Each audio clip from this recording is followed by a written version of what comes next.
Bonjour, eh bien nous sommes ici devant le portique du lanceur Soyouz, à l'intérieur duquel se trouve le lanceur qui va décoller dans quelques minutes avec à son extrémité sous la coiffe les deux satellites Galileo IOVB. Donc ce lancement Soyouz sera le premier de cette année 2012. Ça sera bien sûr le troisième lancement de Soyouz en Guyane après les deux lancements que nous avons connus en octobre et en décembre de l'année dernière. Et en 2012, ce sera le septième lancement d'Arianespace après un lancement de Vega et 5 lancements d'Ariane 5. Donc le lancement d'aujourd'hui est particulièrement important pour la constellation Galileo, puisque vous vous en souvenez, il y a déjà plusieurs années, Arianespace et Starsem ont lancé les satellites précurseurs GeoVA et GeoVB en 2005 et en 2008. Et puis l'année dernière, nous avons lancé les deux premiers satellites de la constellation Galileo. Les deux autres aujourd'hui, et puis ensuite, eh bien, il y en aura 22, avec encore 5 Soyouz et 3 Ariane, puisque la Commission européenne et l'Agence spatiale européenne ont décidé de confier à notre société le lancement de la totalité de la constellation Galileo. Mais sans plus tarder, je vous laisse regarder ce nouveau lancement, Soyouz au Centre spatial guyanais, Galileo IOV2.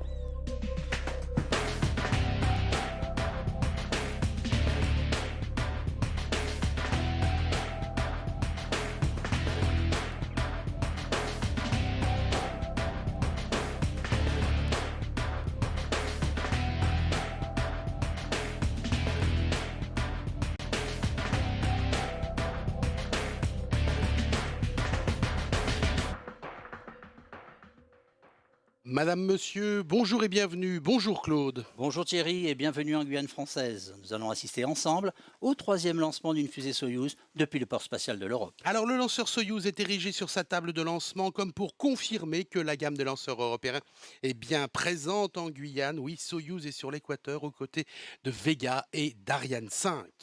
Et ce soir, tous les paramètres sont au vert, et en particulier donc le vert lanceur, les passagers de ce soir qui sont les deux satellites de la constellation Galileo, le système européen de navigation par satellite. Il faut suivre dans cette chronologie négative ce tableau des verts qui nous indique l'état au sol, mais également, comme tu le disais, les passagers ou encore le lanceur. Nous allons retrouver maintenant Jean-Jacques Dordain, c'est le directeur général de l'Agence spatiale européenne. Jean-Jacques Dordain qui va revenir sur les enjeux du lancement d'aujourd'hui, et Dieu sait s'ils sont importants.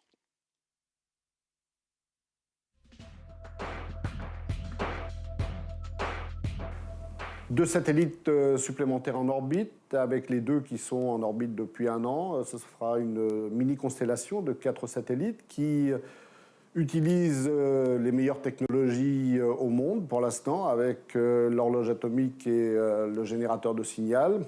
Des installations au sol qui vont permettre de valider le signal Galileo et de démontrer que le service opérationnel pourra être bâti sur ces fondations. C'est à partir de l'année prochaine que les rôles respectifs de l'ESA et de la Commission vont se modifier, puisque jusque-là, c'était un cofinancement entre les États membres de l'ESA et la Commission européenne. À partir de l'année prochaine, c'est sur un financement total de la Commission que l'ESA continuera à développer la constellation avec 18 satellites en 2014, c'est-à-dire un service déjà opérationnel à partir de cette date.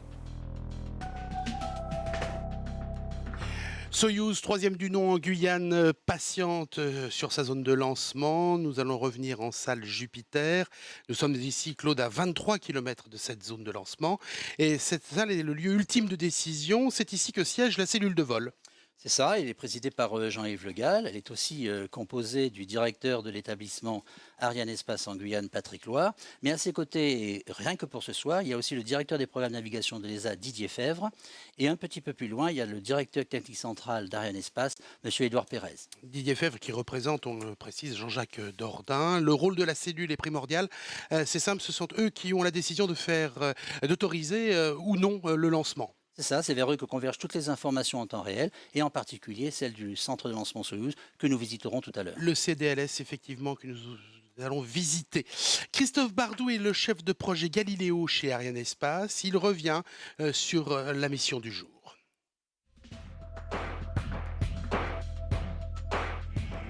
Les 2 satellites Galileo, actuellement sous la coiffe du lanceur Soyouz, vont rejoindre la première paire d'IOV lancée par Arianespace il y a environ 1 an. Pour rejoindre l'orbite visée, le lanceur Soyouz va tout d'abord suivre une trajectoire de direction nord-est, quasi perpendiculaire aux côtes guyanaises, et au bout d'une dizaine de minutes de vol, injecter l'étage supérieur frégate et les 2 satellites IOV sur une trajectoire suborbitale. L'étage frégate sera alors allumé une première fois pour une durée d'environ 13 minutes. Suivra ensuite une longue phase balistique d'environ 3 heures, qui sera suivie ensuite d'un réallumage de frégate pour injecter le composite sur l'orbite assignée à la mission. Après une phase d'orientation et de manœuvre d'environ 5 minutes, les 2 satellites IOV seront éjectés latéralement de la structure porteuse, le dispenseur. Ensuite, le frégate continuera sa mission avec un 3e allumage de façon à rejoindre une orbite de dégagement sur laquelle il sera passivé. Pendant toute la durée du vol, le lanceur sera suivi par un réseau de stations de poursuite chargées de recueillir les données de télémesure. Les stations mises en œuvre ce soir sont la station de Galio à Kourou, une station mobile placée sur un bateau situé au milieu de l'océan Atlantique et des stations aux Açores, à Ossagal près de Toulouse et enfin des stations en Australie et aux îles Kerguelen. La mission requiert un lancement à heure fixe. L'heure de décollage varie d'environ 4 minutes par jour de façon à respecter le phasage avec le plan de l'orbite visée. Retour sur le lanceur Soyouz sur la table de lancement, mais pour être complet sur la cellule de vol, il faut noter ce soir dans cette cellule la présence de M. Valery Milogorodsky, qui est le représentant de l'agence spatiale fédérale russe Roscosmos. Avec les 2 satellites du jour, la constellation Galileo va passer à 4 unités autour de la Terre. Il s'agit aujourd'hui de la validation orbite de ce système. Alors le segment sol Galileo, c'est-à-dire la collecte à terre des données de satellites, rappelons-le, a été qualifié avec Jovea et Jove-B lancés par Soyouz depuis Baïkonour en 2005 et en 2008. Soyouz en Guyane, c'est depuis 1 an maintenant un coup de jeune pour un lanceur plus qu'éprouvé. Il s'agit aujourd'hui de son 1793e vol, toutes versions confondues. Oui, on peut dire que la collaboration Russie-Europe a débuté en 1996 avec la création de Starsem, une joint venture permettant l'exploitation du lanceur Soyouz depuis Baïkonour par Arianespace. Alors nous allons, Claude, nous arrêter un instant en données chiffrées sur ce lanceur Soyouz. Alors, on voit le lanceur Soyouz. Donc, le premier étage est constitué par les 4 boosters, qu'on appelle aussi blocs B, V, G et D. Il y a 4 moteurs, 16 tuyères et ils ont une poussée de 336 tonnes. Les 4 accélérateurs sont assemblés autour du corps central. Le deuxième étage, lui, qu'on appelle le bloc A, il a un moteur, 4 tuyères, une poussée de 79 tonnes. Et tout au-dessus, on a le troisième étage ou le bloc I d'une masse de 25 tonnes 4, la poussée de 29 tonnes 8 et la masse totale de ce décollage est de 336 tonnes. Au sommet de cet assemblage, sous la coiffe, on retrouve l'étage supérieur frégate, le dispenser qui supporte les 2 satellites Galileo FM3 et FM4. Quelle est la performance de vol pour ce soir ? Alors la performance demandée pour ce vol ce soir est de 1580 kg, dont 1400 représente la masse des satellites. Et si l'on veut être précis, FM3 pèse 699 kg et FM4 fait 300 grammes de moins, 698 700. Rappelons quelques-unes des opérations de remplissage déjà réalisées à H0 moins 4h30. Et il y a eu la commission russe qui a autorisé le remplissage du lanceur suite au point météo. 4h30 donc, remplissage de peroxyde d'oxygène, mais également à 3h10 avant le lancement, oxygène liquide, 2h55, kérosène, naphthyle et azote liquide. Tous les remplissages étaient achevés environ à 1h45 avant le décollage. C'est ça, alors que l'on voit le chef de mission Thierry Villemar. À ses côtés, on retrouve Antoine Guillaume, qui est le directeur des opérations et qui va nous annoncer le début de la séquence finale de lancement qui normalement a lieu à moins 10-20 secondes. Donc il ne l'a pas annoncé apparemment. D'autres précisions peut-être sur le lanceur ? Oui, sur le lanceur à H-130, spécificité Guyane, il y a un kit de sauvegarde. Justement, si on prend le temps, c'est d'écouter la campagne de lancement. Soyouz est un savant mécano. Tout débute au MIC, le bâtiment d'intégration lanceur. Les 4 propulseurs constituent le premier étage du lanceur russe. Ils sont assemblés à l'horizontale avec le corps central, deuxième étage ou bloc A pour constituer le paquet. Puis le troisième étage ou bloc I est intégré au paquet. Ces opérations se déroulent sous l'autorité des industriels de la partie russe, CSKB et Tsenki. Pendant ce temps, toujours au MIC, l'étage supérieur frégate, déjà intégré dans la baie intermédiaire, subit des essais électriques et pneumatiques. Il est ensuite transféré au bâtiment S3B pour le remplissage de ses réservoirs et installé sur le stand coiffe en attente du stack, comprenait l'assemblage des 2 satellites sur le dispenser. Justement, les passagers sont arrivés en Guyane et Arianespace est à pied d'œuvre. Les 2 Galileo FM3 et FM4 se sont posés à l'aéroport Félix-Éboué les 7 et 17 août.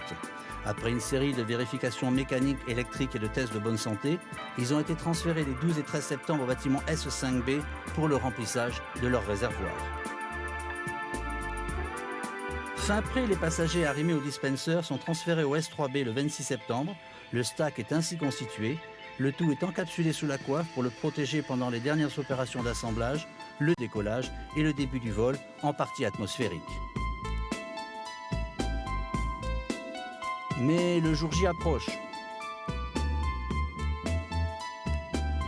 Et le 8 octobre au petit matin, 5 jours avant le lancement, le triétage est transféré en zone de lancement sur le chariot auto-érecteur qu'il a positionné à la verticale sur la table de lancement.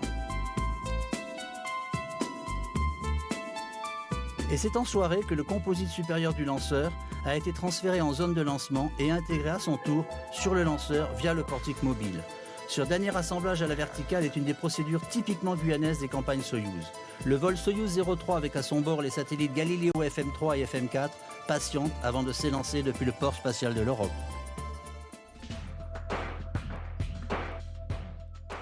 Galileo sera une constellation de 30 satellites sur 3 orbites distinctes. Alors, c'est une orbite circulaire moyenne définitive de 23 222 km d'altitude.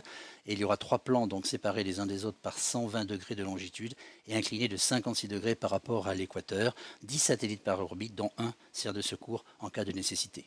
30 satellites au total, vous l'avez bien entendu, pour ce système Galileo. Claude, nous l'avions promis une visite à l'intérieur du CDL Soyouz à présent.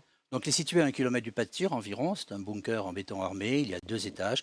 Et on retrouve ici toutes les équipes donc, opérationnelles. On retrouve surtout l'équipe européenne avec le COEL Jean-Claude Garot, qui communique et sert d'interface avec le chef de mission et le DDO ici à Jupiter. L'équipe russe est menée par le chef des opérations de lancement Soyouz, le KOLS, Dimitri Baranov, avec les principaux représentants des sociétés russes participant au programme, MPO Lavochkin, TSSKB, Tsenki, qui travaillent directement sur le lanceur et les opérations finales de chronologie. Il y a aussi donc le CPAP, Patrick Cartier, qui garantit l'aptitude au vol du lanceur avec son collègue russe Valéry Kapitonov. C'est une équipe au total de plus de 100 personnes, donc ils sont au plus près du lanceur.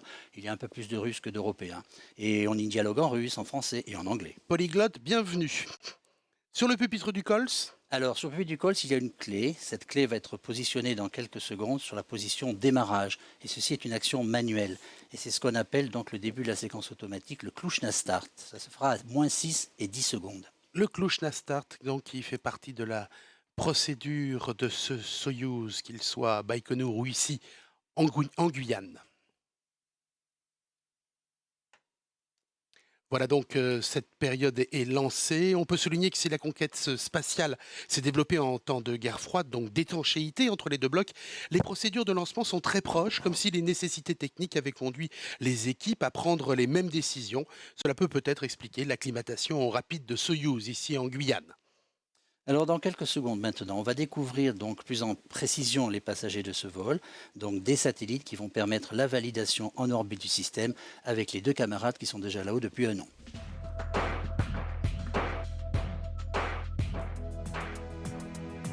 Les 2 satellites ce soir vont rejoindre ceux lancés l'an dernier. Avec 4 satellites, on a le minimum nécessaire pour faire du positionnement par satellite. On va avoir une mini-constellation pour valider la conception même de ce premier système civil de navigation par satellite. Pendant cette phase de validation, on vérifie le fonctionnement de l'ensemble du système dans l'espace et au sol. Les satellites Galileo pourront alors pour la première fois envoyer des signaux pour une localisation. Après cette validation, on passera au déploiement complet de la constellation. La phase IOV financée conjointement par l'Agence spatiale européenne et l'Union européenne, est une étape importante dans un projet qui a commencé avec Giovea et Giovebe, lancés en 2005 et 2008. Ils ont permis de valider de nouvelles technologies critiques, comme les horloges atomiques les plus précises dans l'espace et un générateur de signal, technologie que l'Europe a dû développer pour prendre sa place dans ce domaine nouveau pour elle qu'était la navigation. La mission des Giove s'est terminée l'été dernier, ouvrant la voie à ces 4 premiers satellites opérationnels qui constituent la base même de Galileo. Ensuite, 26 autres satellites viendront peu à peu les rejoindre. La constellation sera complète avec 30 satellites. Au sol, de nouvelles stations seront déployées au fur et à mesure de ces lancements pour que le système atteigne ce que l'on appelle sa phase de capacité opérationnelle complète. Les utilisateurs disposeront alors d'un système mondial de géolocalisation qui garantira à la fois une grande précision de positionnement et la continuité des services.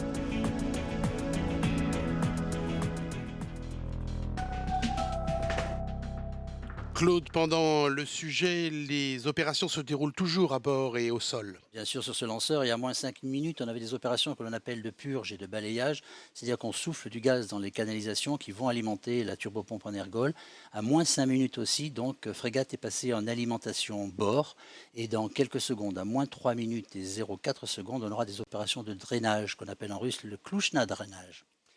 Alors, à H0, moins 58 minutes, le portique s'est écarté de 80 mètres pour dégager le lanceur. Ce portique est propre justement aux installations guyanes. Il n'existe pas ni à Baïkonour, ni à Plesetsk. Ça veut dire que le principe russe est d'intégrer le composite supérieur à l'horizontale, comme tout le reste du lanceur, mais Arianespace a souhaité garantir le même niveau de service à tous ses clients. Donc l'intégration des satellites en Guyane se fait à la verticale. Ce sont les mêmes conditions pour les clients s'ils volent sur Ariane et sur Vega. Très rapidement, on rappelle que le portique, c'est 53 mètres de hauteur et plus de 1200 tonnes.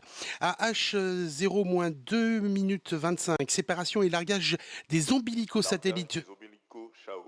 Voilà donc, vous l'avez entendu, les ombilicosatellites du bras KZM qui sont 5 connecteurs électriques et qui sont récupérés dans un panier le long du bras.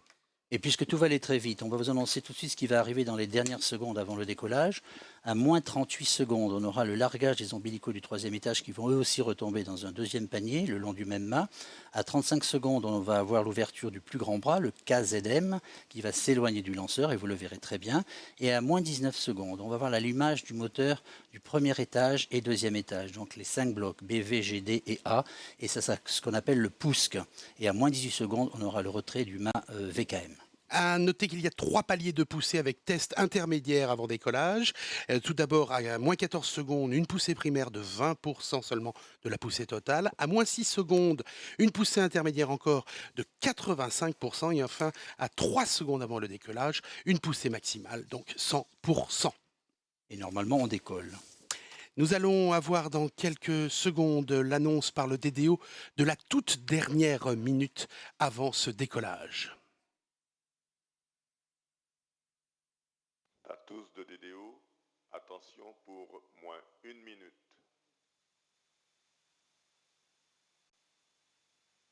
Top, H0, moins 1 minute.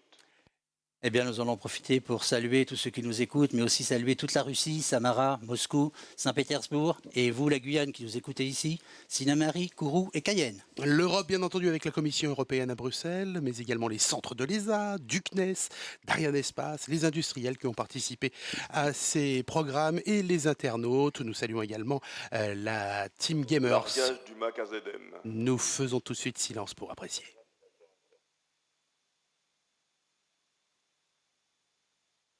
Attention pour le début de la séquence d'allumage lanceur.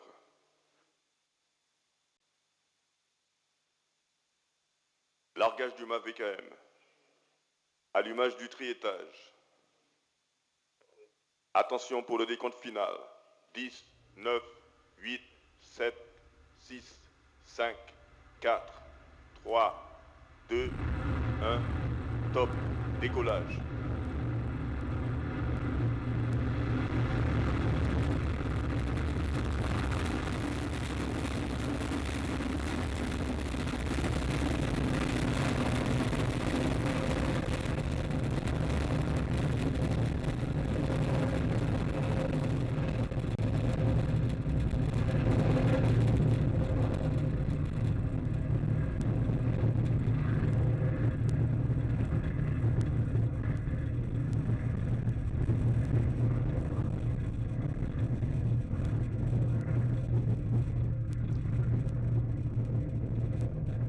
Nous suivons donc ce troisième Soyouz depuis le sol guyanais. Vous avez vu un démarrage plus lent que celui d'un Ariane 5, mais avec une poussée tout de même de 336 tonnes au décollage et on le suit malgré les nuages. Là, on arrive, les images que l'on doit aux équipes de Manuel de Oliveira, on arrive à suivre ce lanceur. Alors, on a les 5 moteurs quadrichambres qui sont en train de travailler. Il y a les 4 boosters et le corps central qui travaille. Voilà, et j'annonce que M. Thierry Bouvard vient de faire son baptême de Soyouz. Merci. Merci Alors, à ces toi. boosters, ils sont de forme cylindrique à la base, conique en allant vers le haut. Dans la partie cylindrique, on retrouve le réservoir oxygène liquide. Dans la partie conique, on retrouve le réservoir kérosène. Ce sont les mêmes carburants qui sont utilisés pour le second et le troisième étage. Les 4 boosters réunis pèsent au total 180 tonnes. Les boosters doivent pousser pendant un peu moins de 2 minutes. Il n'y a pas de poids mort dans le spatial, on le sait. Donc on va se débarrasser de leur masse sèche puisqu'ils seront bientôt quasiment vides. Au démarrage, tenez-vous bien, Soyouz pesait au total 313 tonnes. Après séparation des boosters, il ne va plus peser que 135 tonnes. Et en moins de 2 minutes, le lanceur aura perdu plus de la moitié de son poids. Regardez bien les images. C'est La fait. séparation, ça y est, Séparation c'est du fait. booster. Alors cette séparation, elle est faite grâce à 2 traverses arrière qui les relient au corps central. Donc la base des 4 boosters s'est progressivement écartée. Les boosters se sont mécaniquement dégagés des points d'attache qui sont situés à la pointe de leur structure conique. On entend passer le Soyouz au-dessus de nos têtes ici, Les paramètres bord sont normaux. alors que les paramètres sont normaux. Soyouz qui passe juste au-dessus de nos têtes. La trajectoire est normale, les paramètres sont normaux. On suit la courbe maintenant à gauche de votre écran. Le tracé représente la prévision de vol, bien entendu, et le marqueur, la position réelle du lanceur Soyouz. Comme tous les autres lanceurs, eh bien, il est suivi très attentivement au sol. Et ces informations Propulsion donc est proviennent normale. des stations positionnées en aval de la trajectoire. Elles sont reçues par les équipes russes au centre de lancement Soyouz qui les valident avant diffusion. C'est pour ça qu'on aura un léger retard pour vous confirmer tous ces événements qui vont arriver. Mais les informations que nous recevons nous permettent d'avoir ces images 3D, donc nous nous fions à elles et ensuite nous confirmons via le réseau effectivement DDO. Sont normaux. Là, nous allons avoir, après une centaine de kilomètres, un autre largage, puisque plus d'atmosphère, plus de frottement, plus de pollution. Donc la coiffe qui protégeait les 2 satellites n'est plus utile. Il va falloir s'en séparer et on va encore alléger le lanceur, 1,5 tonne en moins. Et cette coiffe que nous voyons sur les images de synthèse, donc, elle est du type ST, d'un diamètre de 4,11 m, d'une hauteur de 11,40 m.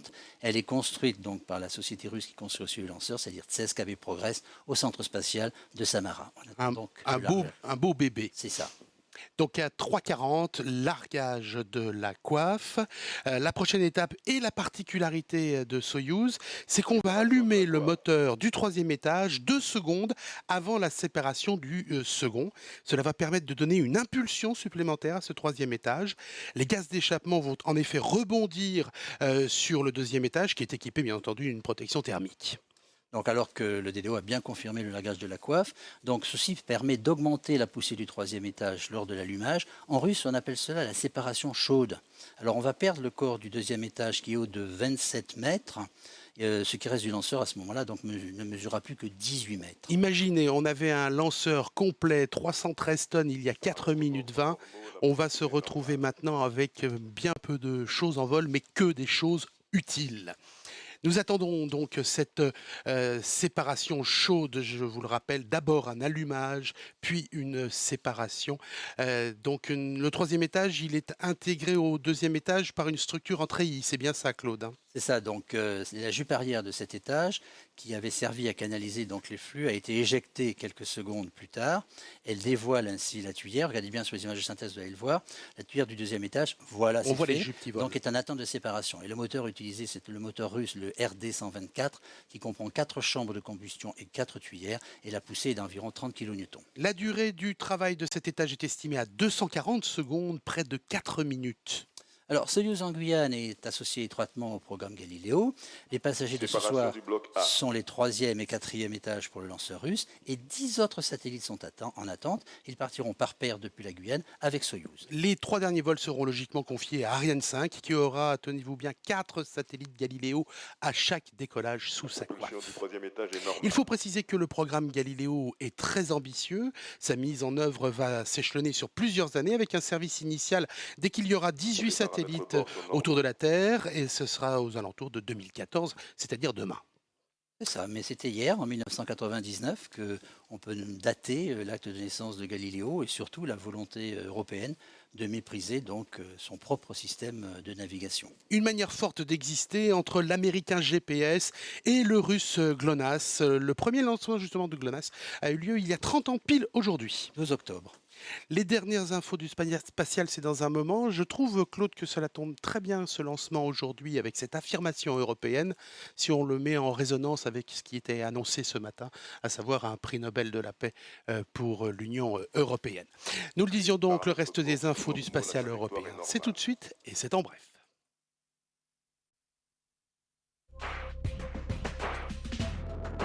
Nouveau record pour Ariane 5, 51e succès d'affilée. Dans la nuit du 28 au 29 septembre, le lanceur européen a mis sur orbite 2 satellites de télécommunications, Astra 2F pour l'opérateur luxembourgeois SES et GSAT-10 pour l'ISRO, l'organisation indienne pour l'espace et la recherche. Naples, du 1er au 5 octobre, 63e congrès international d'astronautique, Ariane Espace a pu réaffirmer son statut de première société mondiale de transport spatial et de souligner son engagement majeur aux côtés de l'industrie spatiale italienne. Beaucoup d'activités en Guyane. Ariane 5, vol 210, transfert le 9 octobre au bâtiment d'assemblage final. Arrivée cette semaine des 2 satellites Eutelsat 21B et Star One C3 pour un lancement le 9 novembre. Le véhicule de transfert automatique numéro 4 est en préparation, baptisé Albert Einstein. Le cargo européen de l'espace doit s'élancer vers la Station spatiale internationale en avril 2013. Soyouz, le 4e vol est en œuvre avec des opérations sur l'étage Frégate cette semaine pour un lancement le 30 novembre avec à son bord le 2e satellite Pléiade, satellite d'observation de la Terre. Vega, 2e vol dans le cadre du programme Verta, début de campagne prévu fin novembre avec le transfert du premier étage P80 en zone de lancement. Claude, arrêtons-nous un instant sur l'activité ici au Centre spatial guyanais. On l'a dit, 3 lanceurs sur le site. Les campagnes se multiplient. Peux-tu nous donner une idée d'une semaine normale à Kourou? Allez, on commence par exemple par lundi. Le 8 octobre, campagne Soyouz 03, transfert du lanceur du MIC en zone de lancement le matin. Et l'après-midi, on a transféré le composite supérieur du bâtiment S3B en zone de lancement où on l'a intégré sur le lanceur. De son côté, la campagne Ariane 210, le satellite Eutelsat 21B est arrivé à l'aéroport Félix-Éboué, on l'a transféré au bâtiment S1B. Et la campagne de l'Ariane 213, qui partira en avril, on a fait des opérations de docking sur la TV4 au bâtiment S5C. Le lendemain, sur Ariane 210, on a transféré le lanceur du bâtiment d'intégration lanceur au bâtiment d'assemblage final, alors que la table du 212 a été transférée dans ce bâtiment d'intégration. Et on prépare aussi le Soyouz 04 parce que les coiffes ont été transportées au S3B et le MIC est allé aussi le rejoindre le lendemain, le 11. Alors, et aujourd'hui, en plus, aujourd'hui, on a la chronologie, bien entendu, pour Soyouz 3, mais ce n'est pas tout. Non, on peut rajouter que sur 210, donc, le satellite Star One C3 est arrivé aujourd'hui à l'aéroport, il est transféré au S5. Et on n'oublie pas qu'au BIP, le bâtiment d'intégration des propulseurs, chez Europropulsion, on est en train de préparer le premier étage de P80 de Vega pour le 2e vol. On est en préparation finale avec un transfert en zone de lancement Vega vers la fin novembre. Une bien belle semaine normale, tout à fait normale. On va attendre l'annonce de la séparation du 3e étage maintenant. 3e étage logiquement séparé. D'un point de vue technique, après extinction et séparation, une manœuvre d'évitement est faite par des ouvertures de vannes d'évacuation des gaz du réservoir d'oxygène. Du 3e étage et séparation. Voilà, donc la séparation est confirmée. Je disais évacuation des réservoirs d'oxygène liquide. À présent, donc, il n'y a que l'étage Frégate qui est en vol. Comme on le voit sur ces images de synthèse, donc Frégate, l'étage supérieur, est un étage autonome. Il est flexible, il est conçu comme un véhicule orbital. Il supporte le dispenser où sont amarrés les 2 satellites. Alors, on peut rajouter que depuis sa qualification, en l'an 2000, 27 étages, je pense que je ne me trompe pas, ont volé avec succès. Il y a eu les 2 vols de démonstration, il y a eu les 8 vols pour les missions gouvernementales russes, 13 missions commerciales, les 2 lancement de Jove A et Jove B, auquel il faut ajouter donc Soyouz en Guyane 1 et 2. Frégate est un véritable quatrième étage, vous allez le voir. Il possède ses propres systèmes de guidage, de navigation, de contrôle d'attitude, de poursuite et de télémesure. Il permet d'élargir les capacités du lanceur Soyouz en desservant des orbites plus que variées dans la manière la plus précise. Donc l'allumage de Frégate est effectif. Sa masse? Alors sa masse est de 6 tonnes 3 et on rappelle qu'il est fabriqué par la société russe NPO Lavochkin à Moscou. Il comporte 6 réservoirs sphériques. Il y en a 2 pour l'avionique contrôle d'attitude et 4 qui contiennent les ergols de fonctionnement. Alors ces conteneurs sont disposés, on le voit très bien en cercle et solidarisés par une structure en treillis. On le voit sur ces images. Alors qu'on a l'information que la station navale vient de faire l'acquisition donc de la télémesure de Soyouz. Ce sont les grandes oreilles qui suivent le lanceur et ses passagers. Très rapidement, il va pousser 800 secondes, c'est bien ça, Claude, et puis après extinction. C'est ça, et on aura un deuxième allumage dans 3h30 environ, pour une nouvelle poussée de 5 minutes pour circulariser l'orbite. C'est une des particularités, on l'a dit, il peut aller jusqu'à 20 fois, c'est bien 20 ça? fois. Aujourd'hui, on n'utilisera que 4 fois ces possibilités, donc 3 fois pour le vol, et puis la 4e fois, ça pour la passivation, on en parlera tout à l'heure. C'est pour ça que l'on dit que c'est un étage très, très souple et très complexe. Nous allons entendre maintenant Antonio Tajani de la Commission européenne, il est en charge des affaires spatiales. On a lancé encore 2 satellites de la constellation Galileo. Aujourd'hui, on a 4 satellites. On va continuer. L'année prochaine, on va lancer 4 satellites chaque 6 mois. Avant la fin de 2014, début 2015, nous aurons à peu près 24 satellites de la constellation de Galileo. Et on va commencer les services liés à ce grand projet européen. Ce seront services qui vont aider les secteurs du transport, de la pêche, de l'agriculture, de la protection civile, de la santé et de la santé publique. Voilà pourquoi il est très important aller de l'avant. Voilà pourquoi il est très important aider ces grands projets. On a prévu dans les prochaines perspectives financières d'avoir de l'argent, mais on est en train aussi d'épargner beaucoup d'argent. Et si nous sommes capables de respecter le timing, on va épargner encore plus d'argent. Avant la fin de 2020, on aura la constellation complète et donc sera un grand rêve européen qui sera transformé en une grande réalité qui va aider nos concitoyens. Pendant ce film, la station de Santa Maria aux Açores a fait l'acquisition du lanceur. Alors revenons sur Galileo. Galileo, c'est hommage au célèbre astronome italien du VIe siècle, Galilée, qui a mis en évidence les 4 plus grands satellites de Jupiter. Il a ainsi offert aux navigateurs maritimes une aide précieuse, puisqu'il se servait du mouvement orbital de ces satellites comme d'une horloge céleste. Jupiter et sa course sont visibles en tout point de la Terre. Et puis, il y en a un siècle auparavant qui n'a pas bénéficié de cet outil remarquable, c'est Christophe Colomb. Claude, dans ce lancement aujourd'hui, eh bien, c'est un autre hommage à celui qui a découvert le continent américain, puisque le 14 octobre 92, il y a 520 ans aujourd'hui, eh bien, c'était Christophe Colomb sur les côtes non loin d'ici. Nous allons écouter à présent Yannick Descata, le président du CNES, qui nous détaille justement la mission Les du paramètres CNES. bord de l'étage Frégate sont normaux. Alors, la France attache une importance toute particulière depuis l'origine au programme EGNOS et Galileo. Le CNES est le père du système européen EGNOS, il est aussi le père de l'architecture du système Galileo. Tout ça remonte aux années 80. Le CNES a créé sur son centre de Toulouse le centre d'évaluation des performances d'EGNOS. Et puis, il a beaucoup contribué à la conception des signaux et des messages de navigation. Il a déposé des brevets, il a déposé les fréquences auprès de l'Union internationale des télécommunications et il a transféré ensuite tout cela à l'ESA puis à l'Union européenne. En outre, la France a offert à l'Union européenne, avec le Royaume-Uni, le centre de sécurité de Galileo. Et puis aussi, la France, qui est un des 4 États fondateurs avec les États-Unis, la Russie, le Canada, du système de recherche et de sauvetage Cospas-Sarsat, a proposé à l'Union européenne de connecter, en quelque sorte, les satellites Galileo sur le système Cospas-Sarsat de façon à ce que Galiléo puisse aussi contribuer à cette œuvre de sauvetage qui a déjà sauvé 30 000 vies humaines en 30 ans. Je voudrais dire en conclusion que le lancement de ces 2 satellites supplémentaires montre bien que Galiléo est une réalité, qu'il est en train de se construire. Et je pense que tous les citoyens européens doivent en être extrêmement fiers.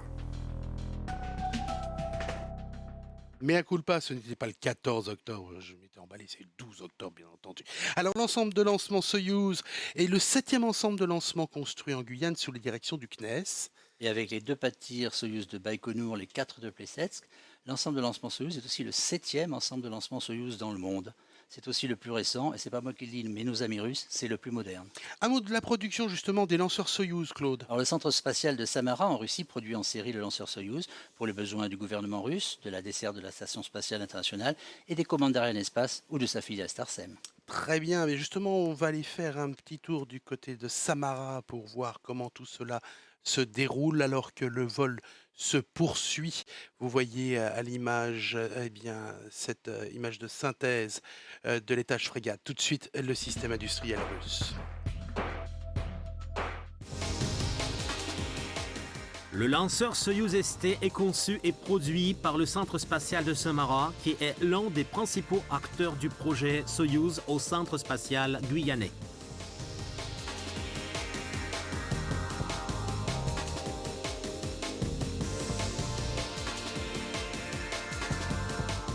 C'est avec juste raison que le lanceur Soyouz ST a été choisi pour la réalisation du projet. Les lanceurs de la famille Soyouz ont pour origine la fameuse Semyorka de Korolev, qui, il y a 50 ans, a mis dans l'espace Yuri Gagarin.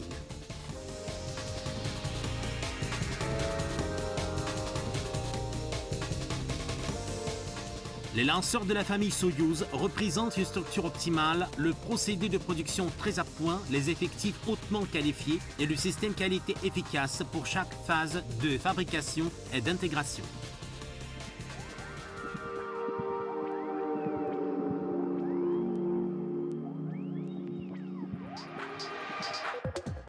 Le nouveau lanceur Soyouz ST, issu du centre spatial de Samara, présente une modification spécifique du Soyouz 2, adapté au lancement depuis la Guyane française.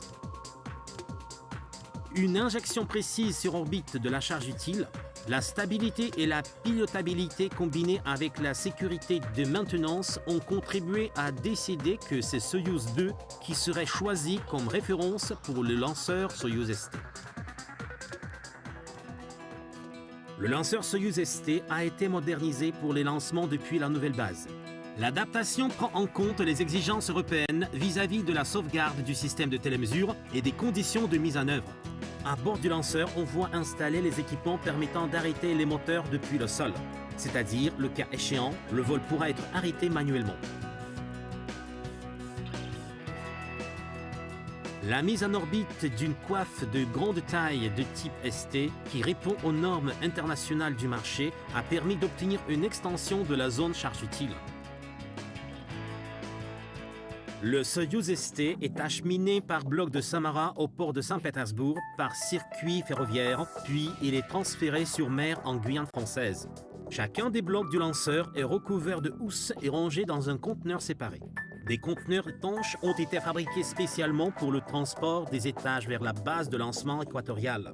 Ceux-ci sont installés sur les plateformes ferroviaires pour y parcourir 1500 km avant d'arriver à Saint-Pétersbourg. Par la suite, ils sont transbordés sur Colibri ou Toucan pour traverser l'océan à destination de la Guyane française.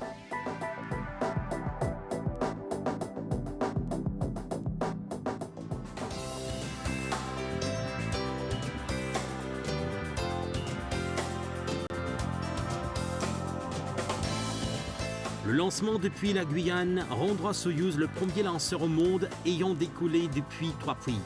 La Russie, cosmodrome de Plesetsk, le Kazakhstan, cosmodrome de Baïkonour et la Guyane, base de Kourou.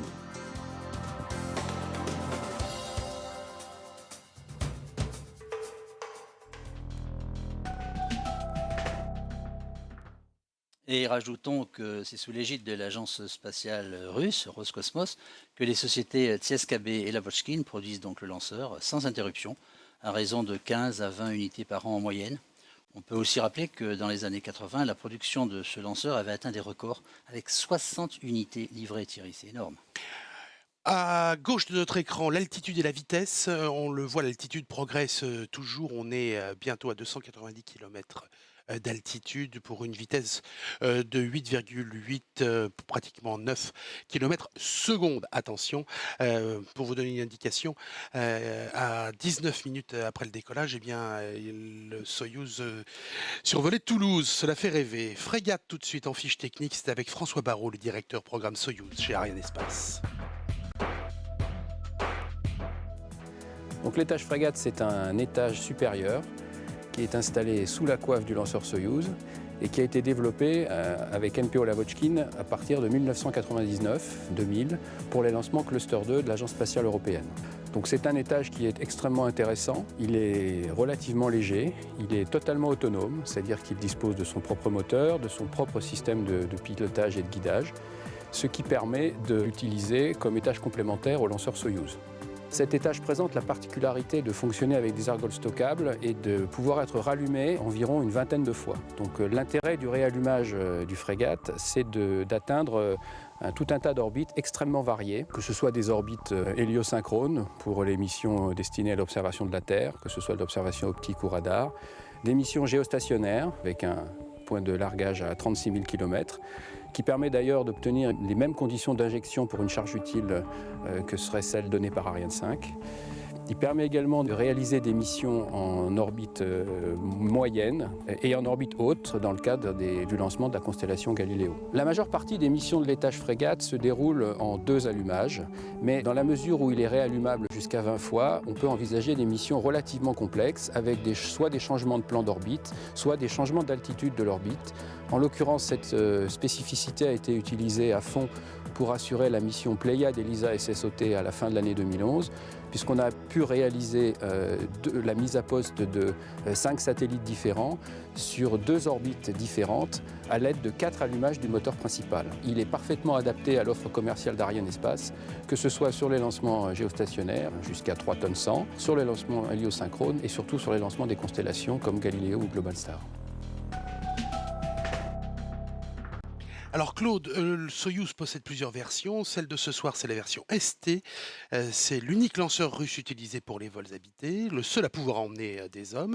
Il ravitaille également l'ISS, tout comme la TV, lancée par Ariane 5 depuis Kourou.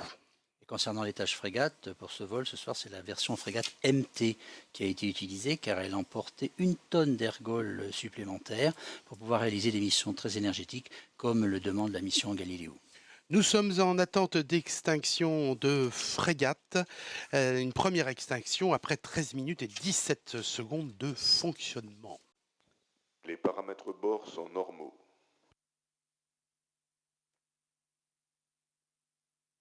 Cette première extinction va nous permettre de rentrer en vol balistique. C'est bien ça, Claude, hein ? Oui, pour environ 3 heures et 12 minutes.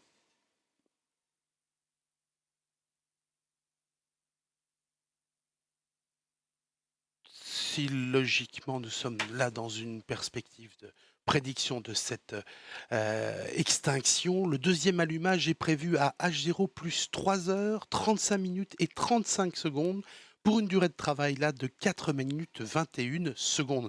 Un rapide rappel justement, Claude, de cette demi-heure, en quelque sorte notre première mi-temps à nous. Eh bien, il y a 24 minutes, le lanceur Soyouz, 3e du nom en Guyane, s'était lancé, vous l'avez vu, sous sa coiffe, 2 satellites de la constellation Galileo, le système de navigation européen. Alors les séparations se sont enchaînées sans anicroche, booster largué, 2e et 3e étage évacués. C'est un lanceur réduit à sa stricte partie active qui entame maintenant la longue phase balistique. Première extinction de l'étage frégate. Voilà, donc cette extinction vient d'être confirmée par le directeur des opérations. On va donner une précision supplémentaire. Il y aura un 3e boost de 55 secondes pour laisser l'orbite donc aux 2 satellites. Ça se fera après la séparation. Et un 4e boost de moins de 2 minutes, enfin 83 secondes exactement, qui va permettre de passiver l'étage et de l'envoyer sur ce qu'on appelle l'orbite cimetière. Nous sommes en attente justement de l'intervention de Jean-Yves Le Gall qui va faire un point sur cette première partie de mission, alors qu'on le rappelle, l'étage frégate est en phase balistique. Tout de suite, Jean-Yves Le Gall.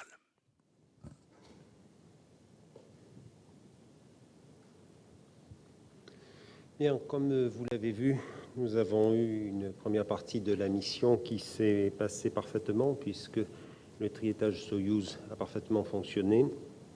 Et ensuite, il a été suivi de la séparation de la partie supérieure du lanceur, c'est-à-dire l'étage frégate et les 2 satellites Galileo.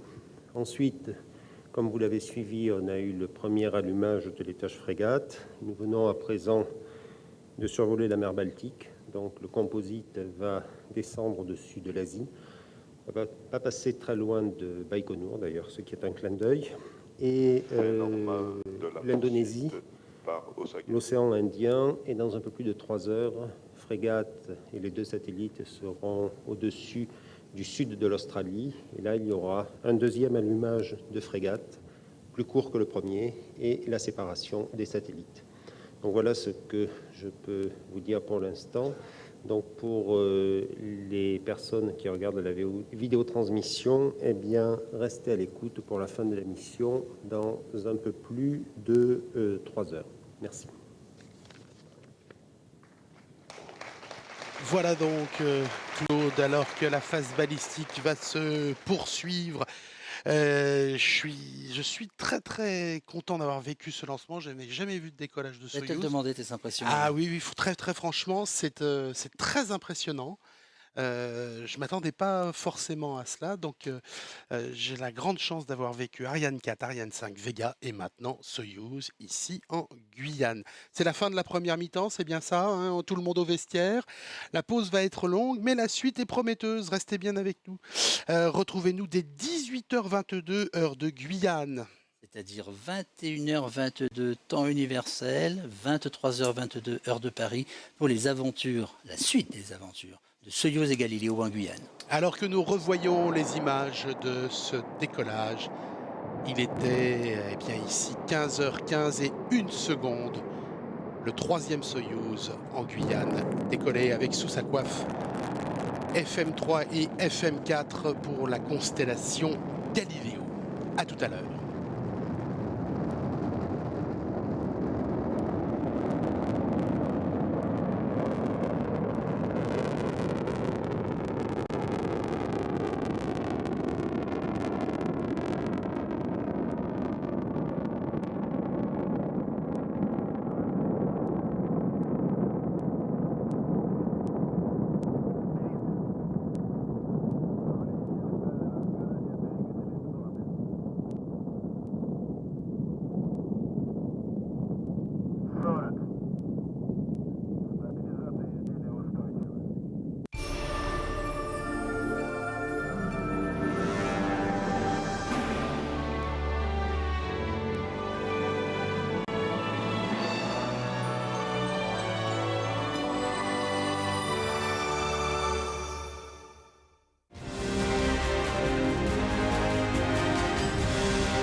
Bienvenue, ou plutôt rebonsoir à toutes et à tous. Galileo FM3 et 4 embarqués sur un Soyouz, le 3e ici en Guyane.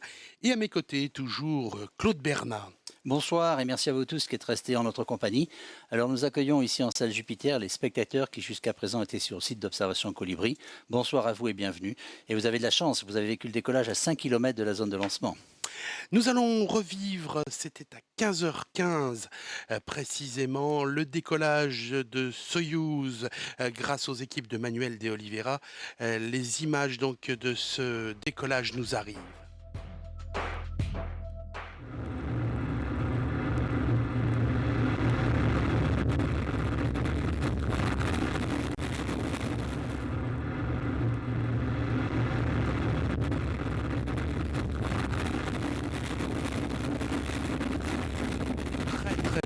décollage, Claude, que celui de ce Soyouz, le troisième ici en Guyane. Il était 15h15, je le disais, un horaire fixe compte tenu de la nature de la mission.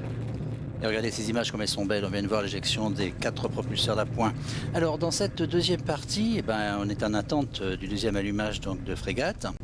Et avant la séparation des satellites, alors cette deuxième partie bien sûr va être largement consacrée, vous l'avez bien compris, au programme Galileo.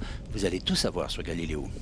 Galileo et Soyouz, c'est une grande histoire. Ce ne sont pas les premiers satellites de la constellation que le lanceur russe emporte, et ce ne seront pas les derniers. Et justement, des nouvelles de PFM et de FM2 lancées il y a un an. Alors on a le plaisir de vous confirmer que le fonctionnement de ces deux satellites donne entière satisfaction à l'ESA et répond pleinement aux attentes de la Commission européenne. Galileo, on ne le dira jamais assez, est une ambition européenne affirmée depuis 1999 qui prend, je serais tenté de dire, un peu plus corps aujourd'hui. Et somme toute, c'est une très belle journée pour l'Europe. On a débuté la matinée avec un prix Nobel de la paix et l'Europe spatiale a marqué des points encore ce soir et va en marquer d'autres. Donc un très beau 12 octobre sur le calendrier. Alors d'autres informations, donc vous le savez, Jovea et Jovebe ont permis la validation du segment sol. Ils ont été lancés par Soyouz depuis Baïkonour. Et le FM3 et FM4 d'aujourd'hui, donc ils sont de la génération IOV. Et grâce à eux, ce vol est celui de la validation en orbite de la constellation des satellites, puisqu'ils vont rejoindre les deux autres. Justement, retrouvons ces satellites véritables maîtres du temps.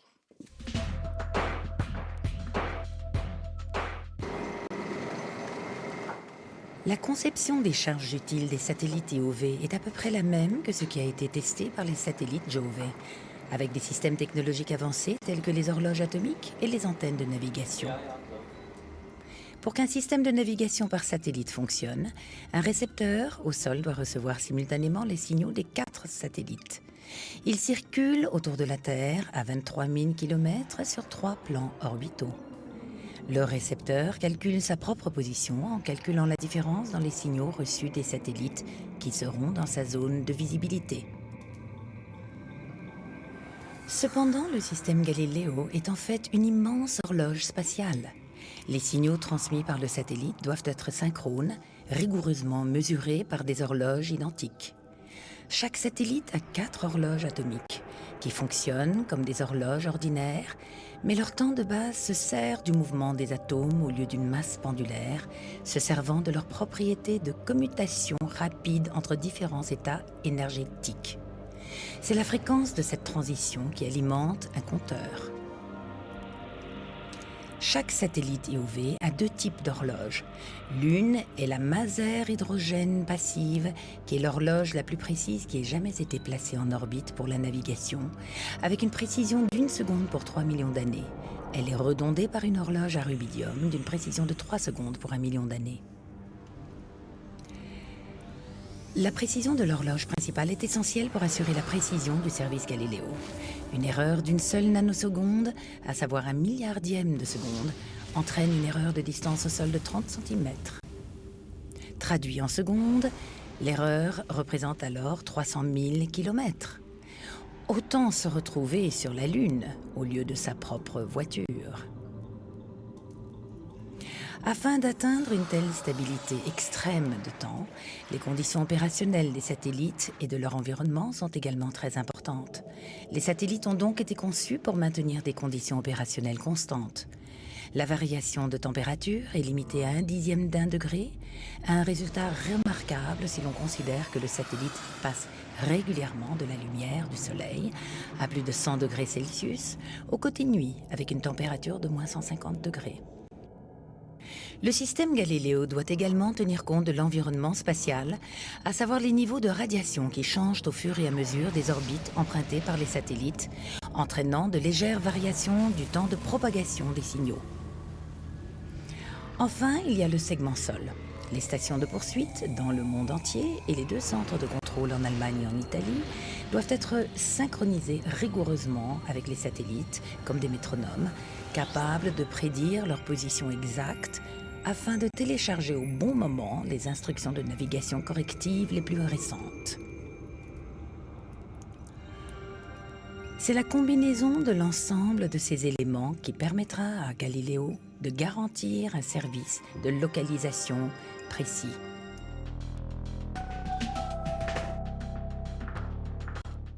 « 1999, Claude, c'est la date de naissance du programme Galileo, un programme ambitieux dont l'investissement est actuellement estimé à 5,5 milliards d'euros. Colossal, pas tant que ça en fait. Pas tant que ça si on compare avec des réalisations plus terre à terre, je vais dire. Par exemple, le programme Galileo, c'est le même investissement que le TGV Paris-Strasbourg. Galileo, c'est 1 euro par citoyen européen et par an pour la période 99-2014. Alors, ce qu'il faut retenir de Galileo, c'est qu'il offrira des services très pointus pour les professionnels sans négliger le grand public en proposant des services ouverts gratuits. Et vous allez comprendre dans le petit film qui arrive, je vais vous présenter donc les services de Galileo. Et Dieu sait s'ils sont divers.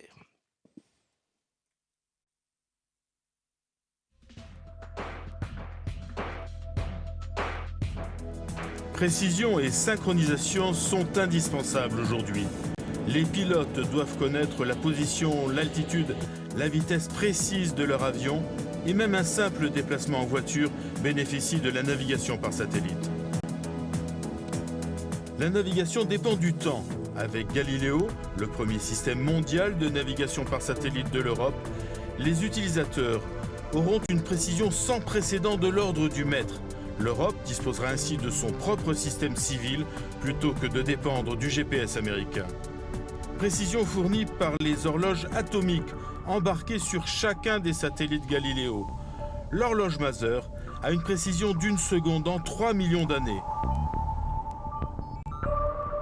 Galileo était conçu pour offrir une vaste palette de services, pour calculer l'itinéraire qui consommera le moins de carburant, assurer le suivi du fret et même réduire la quantité de pesticides utilisés en agriculture. Il est évident que le service le plus important, celui que nous allons offrir en premier, c'est ce qu'on appelle le service ouvert, un service gratuit qui vise le grand public. Mais il y aura aussi des services commerciaux à valeur ajoutée comme la précision et la fiabilité du signal. Ils s'adresseront aux professionnels qui souhaitent bénéficier au sol d'une meilleure précision. Sans oublier le service public réglementé qui vise les utilisateurs des services publics. C'est un service très robuste, offrant une excellente performance. Les satellites lancés ce soir vont offrir un nouveau service. Ils emportent pour la première fois une antenne et une charge utile SAR, c'est-à-dire recherche et sauvetage. Un service qui verra la retransmission vers un centre de secours des signaux d'urgence envoyés par une balise de détresse située sur un navire ou un avion et participera ainsi au système international de détection et de secours. Lorsqu'elle sera complète, la constellation Galileo aura 30 satellites sur orbite. Elle servira aussi au système EGNOS, le système précurseur de Galileo. Aujourd'hui, EGNOS filtre les signaux GPS et offre aux utilisateurs un service dit Safety of Life, sauvegarde de la vie. Actuellement, les avions sont équipés de récepteurs utilisant EGNOS et font donc appel à la navigation par satellite pour atterrir. Lorsque le système Galileo sera en place, les pilotes disposeront d'un système redondant, plus fiable. Ils auront accès en effet à 2 signaux satellitaires au lieu d'un seul. Galileo offrira à l'Europe son indépendance en matière de navigation par satellite, un domaine qui représente un important potentiel de croissance, aussi bien en matière économique que sociale, en Europe et au-delà. Galileo, ce n'est pas un simple GPS, on l'a bien compris. Alors, les a conduits de nombreux projets, Claude, au-delà de Galileo, et toujours en partenariat avec l'Europe et au travers de la Commission européenne. C'est le cadre du programme GMES, il s'agit de surveillance globale de l'environnement et de sécurité. C'est cela, et donc l'ESA développe une gamme de satellites scientifiques. C'est le cas des Sentinelles, une série de 5 missions comprenant plusieurs satellites chacun. Leur rôle, c'est la surveillance de la Terre. Alors il y aura de la météo, la surveillance des océans, de la climatologie, l'évolution des températures des terres et des océans. Alors toutes ces actions sont multiples, et le premier Sentinelle sera confié à un Soyouz en Guyane en 2013. On revient à Galileo, ce programme est en marche, il fait suite au programme EGNOS. On va vite comprendre.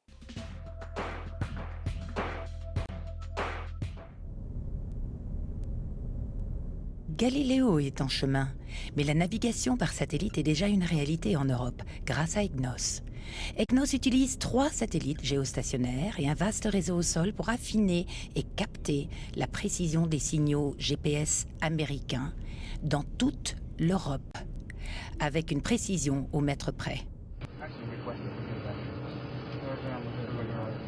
EGNOS montre les utilisations futures de Galileo. En aéronautique, les pilotes bénéficient déjà avec EGNOS d'indications très précises sur leur position en temps réel, ce qui est particulièrement important lorsqu'ils se préparent à l'atterrissage. Une approche précise grâce aux satellites est un élément clé de la sécurité aérienne, surtout pour les aéroports qui opèrent avec des systèmes d'approche non précis. Ces nouveaux systèmes seront aussi importants pour l'aviation en général que pour l'aviation d'affaires. Une meilleure sécurité des aéroports permettra un développement accéléré des régions environnantes.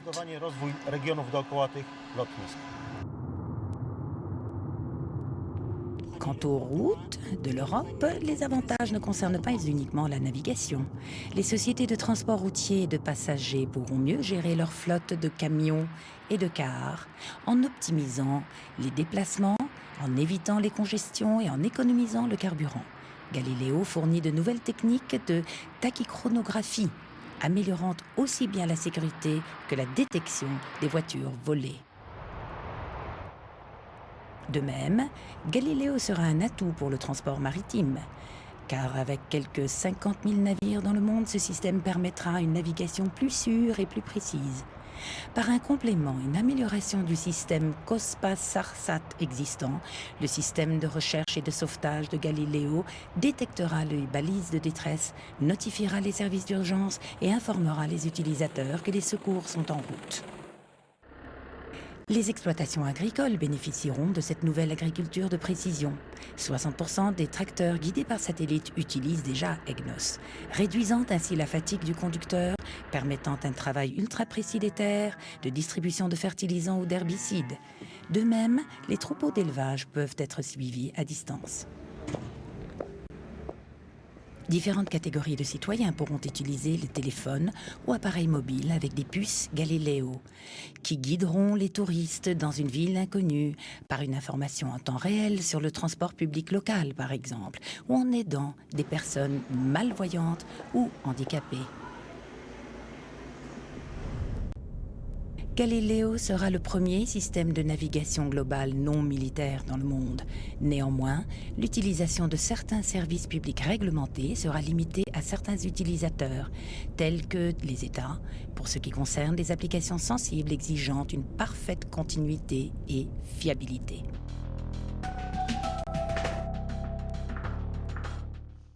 Autre projet dans les cartons de l'ESA et de la Commission européenne, celui de l'unification du ciel d'Europe par son système de communication et de positionnement. Alors là, il s'agit du programme IRIS, dont l'objectif à l'horizon 2020 est de contribuer à la modernisation de la gestion du trafic aérien en délivrant au poste de pilotage des avions des données de vol, aussi bien dans l'espace aérien continental qu'océanique. Délivrer des informations, mais aussi en collecter.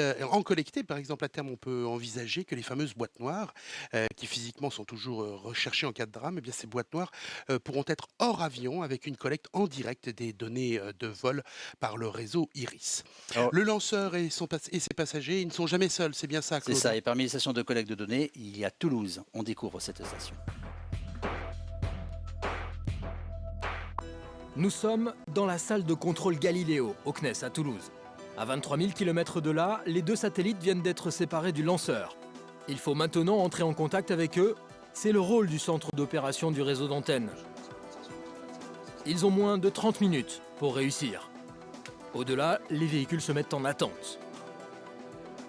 Pour cette deuxième mise à poste par les équipes opérationnelles CNES et ZOC, l'adrénaline est la même en ce début de mission. Tous attendent le signal de confirmation de la liaison avec les satellites. Les secondes s'égrènent et la tension monte. Et soudain, le soulagement. Les équipes viennent de réussir à établir un lien avec les 2 satellites. Pendant 26 heures, les ingénieurs récupèrent les informations et vérifient le bon fonctionnement des véhicules spatiaux. Une sorte de check-up général pour s'assurer que tous les sous-systèmes sont en état de marche. Les premières opérations se déroulent sur les 2 véhicules en parallèle. Les étapes suivantes ont lieu alternativement sur chaque satellite. Les antennes sont ensuite orientées face terre, position qu'ils conserveront tout au long de leur exploitation. Au cours des 48 heures suivantes, l'équipe opérationnelle manœuvre chaque satellite une fois par jour. La salle de contrôle pilote cette opération de mise en dérive. Objectif : amener les 2 véhicules sur l'orbite visée.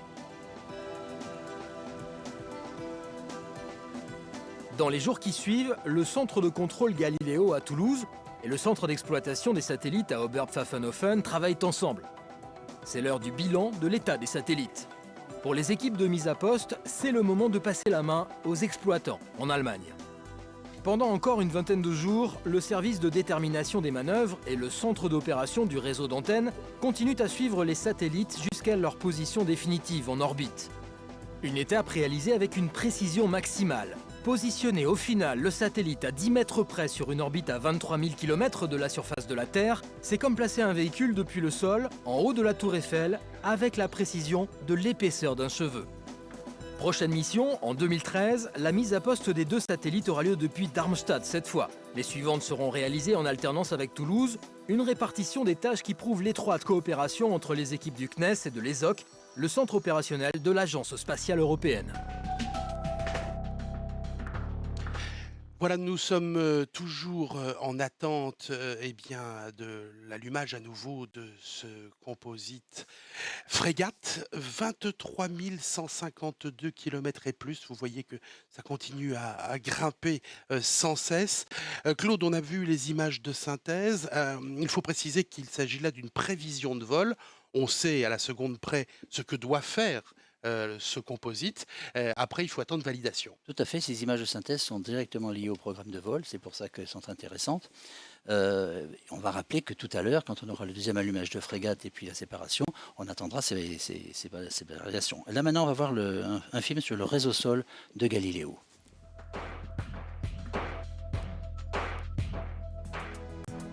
Galileo n'est pas seulement un réseau mondial de satellites dans l'espace, c'est aussi un réseau de stations sol sur Terre. C'est depuis ces stations que se font la poursuite et le contrôle des satellites.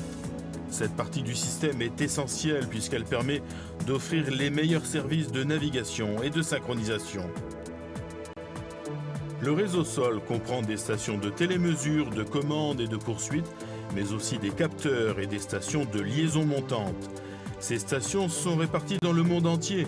Pour l'Europe, par exemple, il y a Redu, ici en Belgique, où s'est faite l'évaluation de la qualité des signaux. On trouve aussi des stations dans la région arctique, ici à Svalbard, ou dans l'Antarctique, et sous l'équateur, ici, à Kourou. Dès le départ, Galileo a été conçu pour être un système global. C'est la raison pour laquelle nous avons déployé notre segment sol dans le monde entier. Nous avons par exemple une station ici en Guyane, très loin de l'Europe, très loin de nos centres de contrôle. Mais cette station est indispensable pour mesurer la qualité de nos signaux ailleurs dans le monde. 2 centres de contrôle pour Galileo, un en Italie pour la mission de navigation et un en Allemagne pour le contrôle des satellites. Les stations sol envoient en permanence des informations sur la performance des satellites alors qu'ils tournent autour de la Terre en 15 heures à l'altitude de 23 000 km. Grâce à toutes ces informations reçues au centre de contrôle, nous pouvons renvoyer les données de navigation aux satellites sur leurs orbites respectives et cela nous permet de vérifier que la qualité du service est homogène sur la totalité du globe. Les stations sol dialoguent avec les satellites.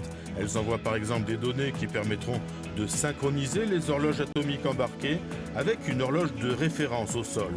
Les stations sol sont un élément essentiel du succès. Grâce à elles, la constellation Galileo offrira aux utilisateurs des mesures d'une précision inégalée 24 heures sur 24, 7 jours sur 7.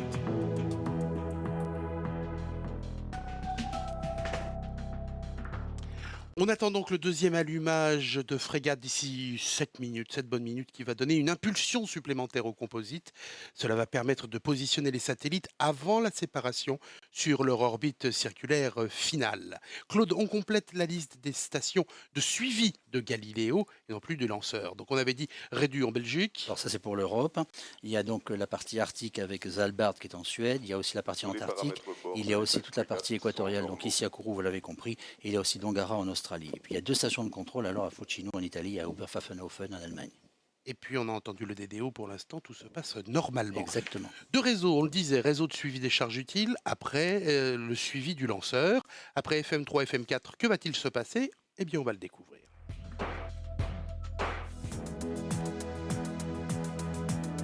Une fois le système validé dans l'espace et au sol, on procédera au déploiement des autres satellites de la constellation Galileo. Ces lancements auront lieu progressivement depuis le port spatial de l'Europe. La phase IOV n'est que le début du système opérationnel, mais nous mettons aussi en place ce que nous appelons la phase FOC, capacité opérationnelle complète du système. Elle sera constituée de 24 satellites et d'un important système sol réparti dans le monde entier. À partir de 2014, lorsque ce système sera opérationnel, les utilisateurs pourront recevoir les premiers services Galileo. La société allemande OHB s'est vue attribuer un contrat pour 22 satellites. Elle est responsable des plateformes et de l'intégration finale de ces satellites.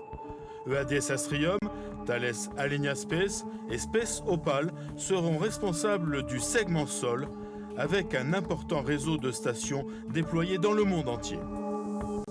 À terme, ce premier système civil de navigation globale sera constitué de 30 satellites, dont 3 en réserve. Ils seront situés sur 3 plans différents d'orbite à 23 000 km d'altitude.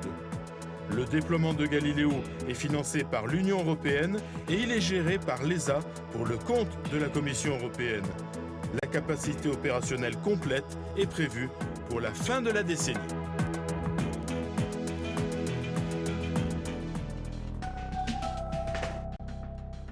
Rappelons, Claude, quelques-unes des grandes étapes du projet Soyouz en Guyane. Alors, juillet 2001, c'est le président Chirac qui était en voyage officiel à Samara, qui soutient la venue de Soyouz en Guyane. En avril 2005, donc, c'est la signature du contrat entre Arianespace et Roscosmos qui met en route les infrastructures de Soyouz. 2007, début officiel du chantier du pas de terre ici en Guyane et signature par Arianespace du contrat d'acquisition pour les 4 premiers lanceurs.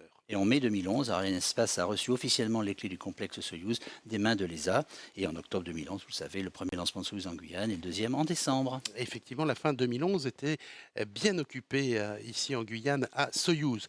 Galileo, porteur d'espoir avec son tout nouveau service, recherche et sauvetage, c'est ce que nous allons découvrir maintenant.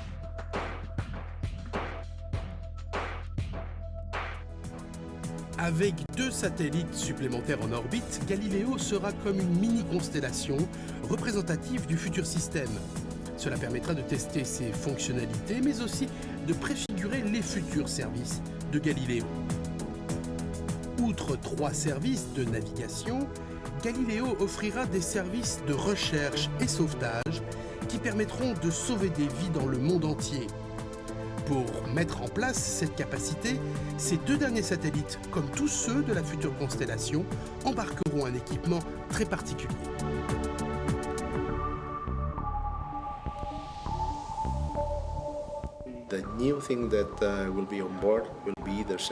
Ce qu'il y aura de nouveau sur ces 2 satellites, c'est le système SAR de recherche et sauvetage. Et c'est notre société qui a conçu et construit le répondeur SAR, qui doit recevoir les signaux de détresse envoyés par les balises et les renvoyer au sol à des centres qui vont mobiliser les équipes de sauvetage.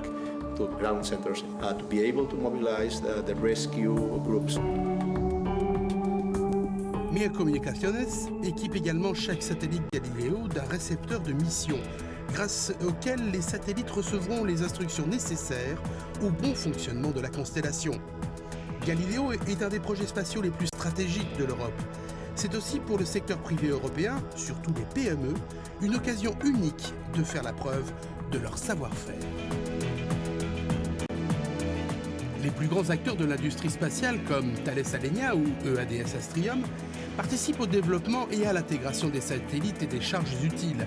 Mais certains équipements produits en Europe par des sociétés beaucoup plus petites et hautement spécialisées sont de véritables bijoux. Chacun des satellites Galileo embarquera l'horloge atomique la plus précise jamais envoyée dans l'espace, construite par l'Observatoire de Neuchâtel en coopération avec l'Officine Galileo en Italie et avec le soutien de l'ESA. À première vue, cette horloge ressemble à un simple cylindre, mais en fait, c'est une véritable salle de bal où les atomes valsent à un tempo tellement régulier qu'il garantit la précision extrême requise par certaines applications Galileo. En parallèle, un générateur de signal de navigation suffisamment précis pour répondre aux besoins de Galileo a été développé par Saab Space en Suède. Galileo, ce sera un réseau au sol conséquent, 30 satellites qui auront été entièrement construits par l'industrie européenne, ce qui va la positionner au tout premier plan de l'industrie spatiale mondiale.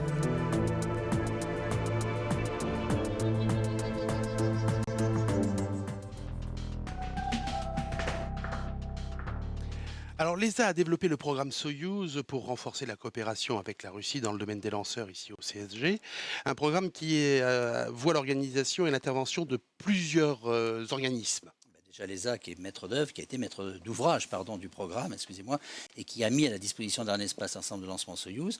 Il y a l'agence spatiale fédérale russe, Roscosmos, qui est responsable de la réalisation de la partie russe du programme et qui a coordonné les activités des entreprises russes qui ont été impliquées. Et enfin, il y a le CNES, qui est l'architecte du système projet Soyouz en Guyane et l'autorité de conception de ces ensembles d'infrastructures de la base spatiale. Arianespace, de son côté, est responsable de la fourniture des systèmes russes. Elle coordonne et soutient les activités des entreprises russes pendant la phase de développement. Elle est aussi l'opérateur de lancement de Soyouz ici au CSG.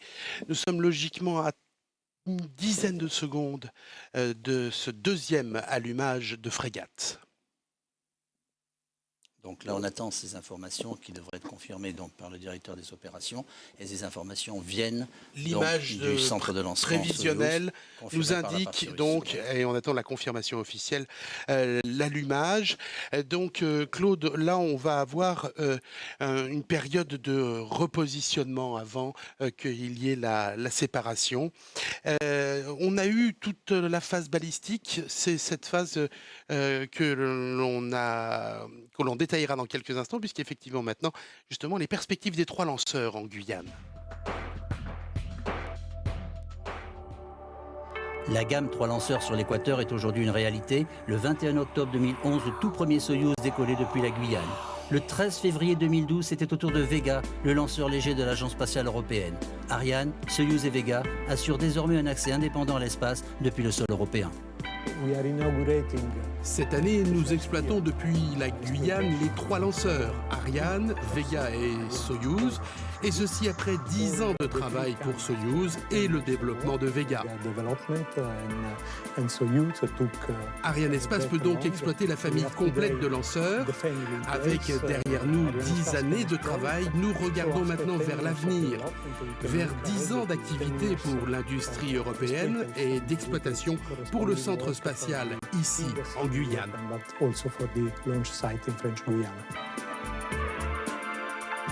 2012 est une année de montée en puissance. Les équipes opérationnelles ont pris possession des 3 sites indépendants de lancement.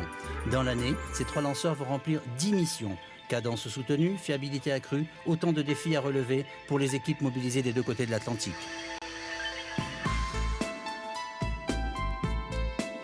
D'une façon générale, on a appliqué sur ces 3 systèmes de lancement notre marque de fabrique, c'est-à-dire l'organisation, la méthode et la rigueur.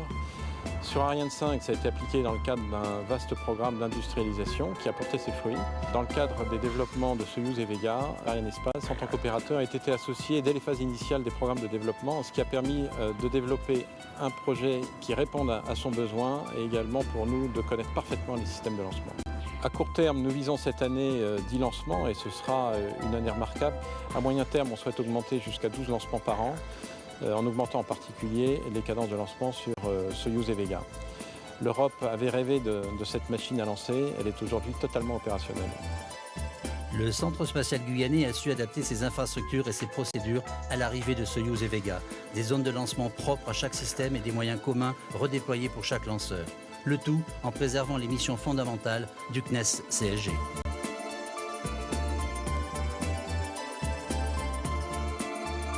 Les missions du CNES dans cet environnement, c'est la coordination des opérations, de plus en plus nombreuses, c'est le suivi du lanceur avec les moyens de télémesure, les moyens radars que nous avons dû adapter, c'est la sécurité et la maîtrise des impacts environnementaux. Alors, les équipes ont travaillé pendant un an, ont fait du retour d'expérience, ont adapté leurs procédures et maintenant toute la base est impliquée, motivée avec les industriels, avec le CNES, avec Arianespace, avec l'ESA pour faire fonctionner ces 3 systèmes de lancement dans une parfaite harmonie. L'arrêt réussi avec 3 lanceurs en Guyane, tous les satellites, quelle que soit leur orbite, leur taille ou leur masse, ont un accès à l'espace, à la grande satisfaction des États membres de l'ESA.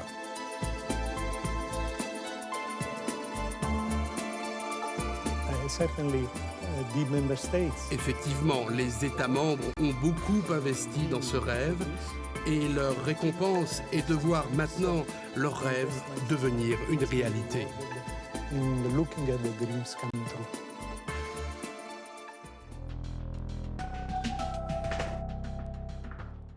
Je le disais tout à l'heure, Claude, pendant toute la phase balistique, on était en phase qui me plaît particulièrement par son nom, la phase barbecue. Oui, alors cette longue séquence que l'on vient de vivre, donc le composite était dans sa phase barbecue, comme vous dites, c'est-à-dire qu'il avait une rotation par rapport à son axe longitudinal de 2,5 degrés par seconde. Cela permettait d'équilibrer les variations thermiques qui se répartissent harmonieusement sur la surface du composite, puisque vous le savez, dans l'espace, entre les faces exposées au soleil qui peut être à plus 100 degrés et celles exposées à l'onde qui peut être à moins 150 degrés, très grosse amplitude, bien sûr. Maintenant, le composite est stabilisé en 3 axes jusqu'à la séparation des 2 satellites.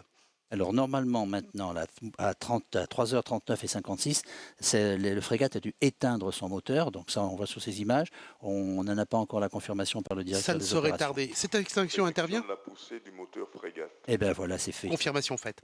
Extinction qui intervient à un moment où on a quasiment épuisé les ergols puisqu'on a utilisé la pleine capacité de ce 4e étage du Soyouz. Du moteur principal donc maintenant, on va vers la séparation des satellites, mais après la séparation des satellites va débuter une phase de 7 minutes d'opération de passivation. C'est-à-dire que frégate va être mis en rotation rapide pour, après ouverture des réservoirs, pouvoir évacuer tous les ergols restants.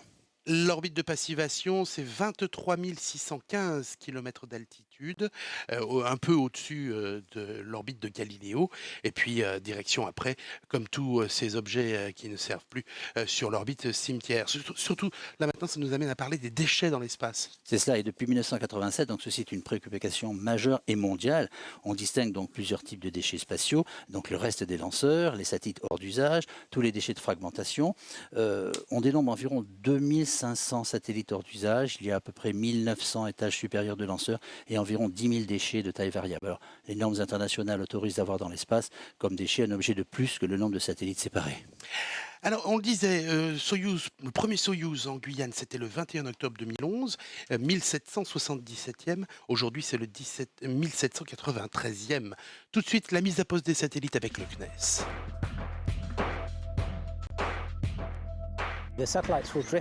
Les satellites vont d'abord dériver pendant quelques minutes. Après une quinzaine de minutes, nous allons activer les moteurs avec les gyroscopes pour placer le satellite dans ce que l'on appelle le mode d'acquisition Soleil. Tout cela se fait de façon autonome. Une fois le satellite en mode d'acquisition Soleil, les panneaux solaires vont être déployés l'un après l'autre de façon à être directement exposés au Soleil pour commencer à générer de l'énergie. Les satellites resteront dans cette position environ 1 jour et demi et ensuite on les passera en mode dit normal. Là, les antennes de navigation seront pointées vers la Terre, ce qui est le mode de fonctionnement normal des satellites, et ils resteront dans cette configuration pendant environ 1 semaine, jusqu'à la fin de la phase dite LEOP, la phase de début de vie en orbite. On va ensuite déplacer les satellites pour maintenir entre eux une distance donnée, ce qui nous permettra de démarrer la phase d'essai en orbite. Personnellement, ce qui m'aura frappé le plus dans cette campagne, ce ne sont pas tellement les problèmes techniques que nous avons eu à résoudre. Ce que je n'oublierai pas, c'est plutôt l'esprit d'équipe qui a régné tout au long de ce projet. C'est ensemble que cette équipe, très nombreuse, a su faire face non seulement à des problèmes techniques, mais aussi à des problèmes d'ordre financier, des problèmes d'ordre politique et aussi des problèmes de gestion humaine. Or, l'objectif est atteint. Nous allons lancer ces 2 satellites supplémentaires et nous savons qu'il y en aura beaucoup d'autres à lancer à l'avenir. Et c'est l'expérience de cet effort commun qui est importante. Je pense que je n'oublierai pas les campagnes de lancement Galileo auxquelles j'ai participé. Pour moi, ces campagnes ont été difficiles, bien sûr, mais très enrichissantes aussi. Et je suis certain qu'elles resteront gravées dans ma mémoire.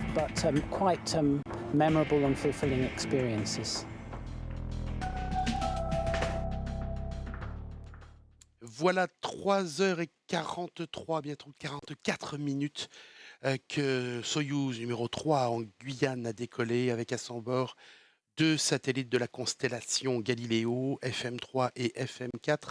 On rappelle l'objectif à atteindre pour les 2 satellites. Alors, les satellites iront se positionner après leur séparation et toute la phase de mise à poste à 23 222 km au-dessus de nos têtes. Voilà, donc on est dans l'attente justement de cette séparation. Tout le monde est très très très attentif ici en salle Jupiter, on le comprend. Les personnels de l'ESA, du CNES, d'Arianespace sont tous là. Et cela devrait intervenir d'ici quelques secondes. Poursuite des manœuvres d'orientation au profit des satellites Galileo. Voilà, donc le DDO nous dit le composite est en train de s'orienter avant séparation des satellites. On peut dire que ce vol a été parfait. Il a décollé en temps qu'on voulait.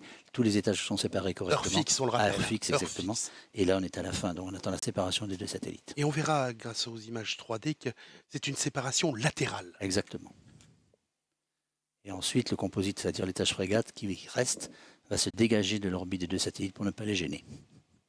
On rappelle aussi que s'il s'agit là d'une presque fin de mission pour le lanceur, c'est le début du travail pour les satellites Galileo et toutes les équipes qui vont les accompagner pendant toutes ces années.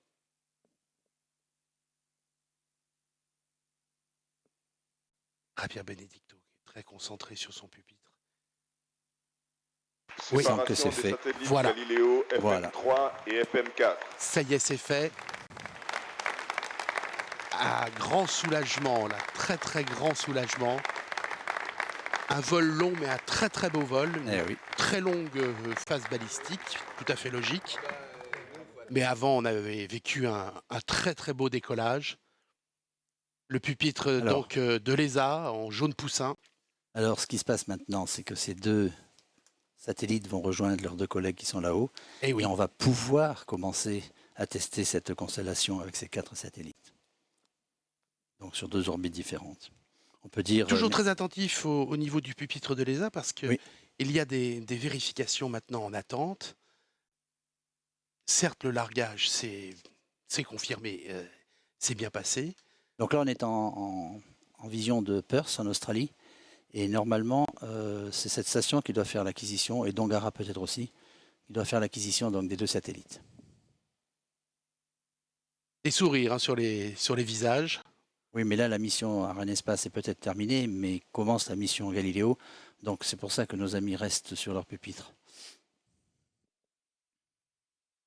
Voilà le DDO du soir. C'est bon. C'est bon, on a fait l'acquisition. Voilà. Alors là, c'est l'image qu'on attendait. C'est l'image qu'on attendait. Ah, il a de quoi d'être content, Javier. Donc, en fait, il y a un premier signal qui part en direction des satellites. C'est ça. Et on attend que le satellite, que les 2 satellites, chacun séparément, répondent. C'est bon, on vous a bien entendu. Exactement. On envoie un ping, ils répondent pong et ça marche. Voilà, exactement. C'est le ping-pong. Ping-pong, un ping-pong spatial. Donc ça veut dire que là, eh bien maintenant, il va falloir déployer les panneaux, il va falloir tester les différents circuits, tester les réceptions. Le travail voilà, il y aura beaucoup de travail. Pour nos amis alors que l'on revoit ce décollage qui est, franchement, moi c'était mon tout premier en vrai, comme on dit, c'est quand même d'une classe folle, ce décollage de Soyouz. C'est magnifique. Alors, les satellites s'appellent jusqu'à présent FM3, Flight Model numéro 3 et Flight Model numéro 4. Maintenant qu'ils sont arrivés presque sur leur position finale, ils ont 2 autres noms de baptême. Ils s'appellent David et Sif. C'est les prénoms des 2 jeunes Européens de la République tchèque et du Danemark qui a été retenu lors d'un concours. Ils ont rejoint donc Niels et Natalia de Belgique et de Bulgarie qui tournent depuis le 21 octobre 2011. Et voilà, et comme ça, on va baptiser, une fois en orbite, on va baptiser ces satellites de prénoms de jeunes Européens de chacun des pays de l'Union. Voilà, c'est un grand moment, mine de rien, pour le spatial européen. Il y a de quoi se congratuler. On ne se lasse pas de ce décollage. Et on va revivre ça 5 fois avec Soyouz donc dans les 2 années à venir et 3 fois avec Ariane 5, on vous le rappelle. Exactement. Il y aura une cadence très très soutenue, Soyouz et Ariane 5. On rappelle, Soyouz, il y en aura 5 avec 2 passagers à chaque fois, donc ça fera 10. Ça. Et les 12 derniers, ce seront 3 vols d'Ariane 5 avec 4 passagers à chaque fois sous la coiffe. On écoute tout de suite Jean-Yves Le Gall. Bien. Eh bien, comme vous venez de le voir, au terme d'une mission de près de 4 heures, nous venons de réussir ce 3e lancement de Soyouz au centre spatial guyanais qui a mis en orbite 2 nouveaux satellites de la constellation Galileo, et je pense que nous pouvons tous nous en réjouir. Il faut noter que ce nouveau succès intervient pratiquement 1 an après le premier lancement de Soyouz au CSEG, et il confirme le caractère exemplaire de notre coopération avec la Russie. En effet, en moins d'1 an, nous aurons fait pas moins de 3 lancements parfaitement réussis de Soyouz au CSEG, qui nous ont permis de démontrer l'efficacité opérationnelle de ce nouveau système de lancement et de confirmer aussi la pertinence de notre politique de gamme. Mais le succès du lancement d'aujourd'hui est surtout un succès de l'Europe, qui a décidé de se doter de son propre système de navigation par satellite, la constellation Galileo, dont les conséquences économiques et sociales bénéficieront à l'ensemble de ses citoyens. Et c'est un peu facile peut-être, mais je dois dire que je vois un heureux présage dans ce succès, alors que le prix Nobel de la paix a été attribué aujourd'hui à l'Union européenne. Je souhaite donc remercier la Commission européenne, l'Agence spatiale européenne et l'ensemble de leurs États membres pour avoir décidé et développé Galileo, et naturellement aussi pour nous avoir confié le lancement des 26 satellites de la constellation. Avec le lancement de l'année dernière et celui d'aujourd'hui, nous avons lancé les 4 premiers satellites, et dès l'année prochaine, nous allons entreprendre le lancement des 22 suivants, avec encore 5 lancements de Soyouz et 3 lancements d'Ariane 5, ce qui en fait de Galileo notre client le plus important. Je souhaite aussi remercier tous ceux qui, en Russie, en Europe et en Guyane, ont permis le succès de ce lancement, en particulier notre équipe opérationnelle qui, moins de 2 semaines après avoir réussi un lancement d'Ariane 5, vient de réussir un lancement de Soyouz. Et j'ajouterai une mention particulière pour nos amis de NPO Lavochkine qui sont en charge de la production, de la mise en œuvre de frégates et qui fêtaient aujourd'hui le 75e anniversaire de leur existence. Pour terminer, je voudrais remercier tous ceux qui ont assisté à ce lancement, en particulier à Bruxelles. Nous avions M.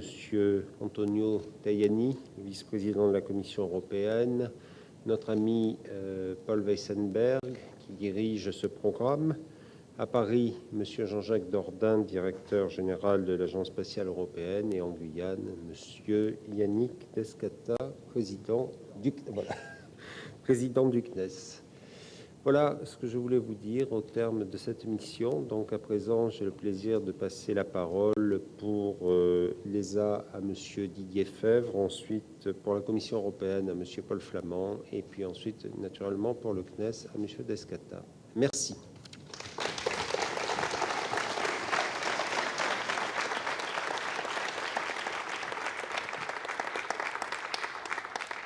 Merci Jean-Yves.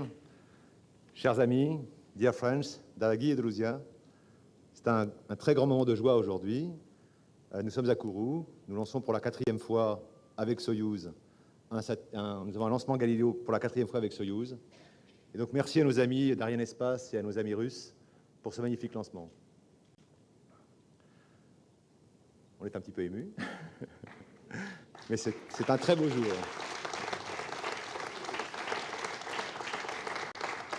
Je voudrais dire aussi un mot à nos amis de Guyane et du CSG. Il y a 14 jours, de ce centre partait un lanceur Ariane 5. Et nous savons combien les équipes ont su reconfigurer la base, donc en 2 semaines. Et pour nous, c'est très important. Nous avons devant nous un grand plan de travail, et savoir que cette base est capable, en 2 semaines, de reconfigurer tous ces équipements pour passer d'un lancement Ariane à un lancement Soyouz, donne une très grande robustesse à la planification future des programmes. Donc merci beaucoup à toute l'équipe du CSG et à toute l'équipe ici du CNES qui nous a soutenus à la fois pendant la campagne et qui a travaillé pour préparer ce lancement. Merci beaucoup.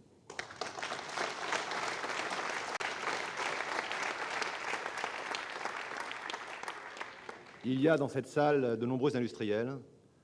Ils ont fait un excellent travail. On cite généralement, bien sûr, les Primes, et merci à Astrium, merci à Alenia, Thales Alenia, qui ont fait un très grand travail ici.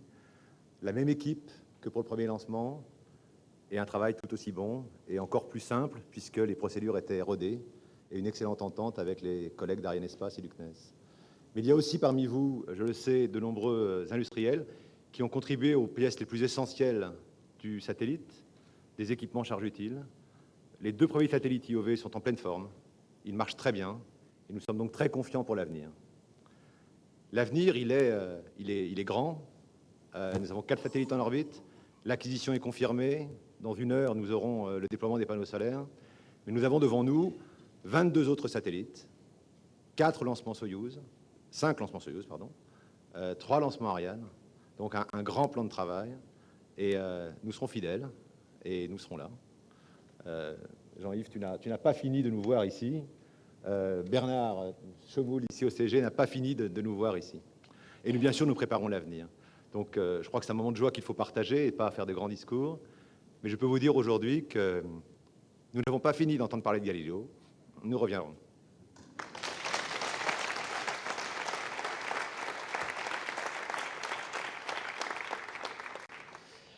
Bonsoir tout le monde. Au nom du vice-président de la Commission européenne, Antonio Tajani, et comme vous tous, je pense qu'on peut se réjouir aujourd'hui doublement.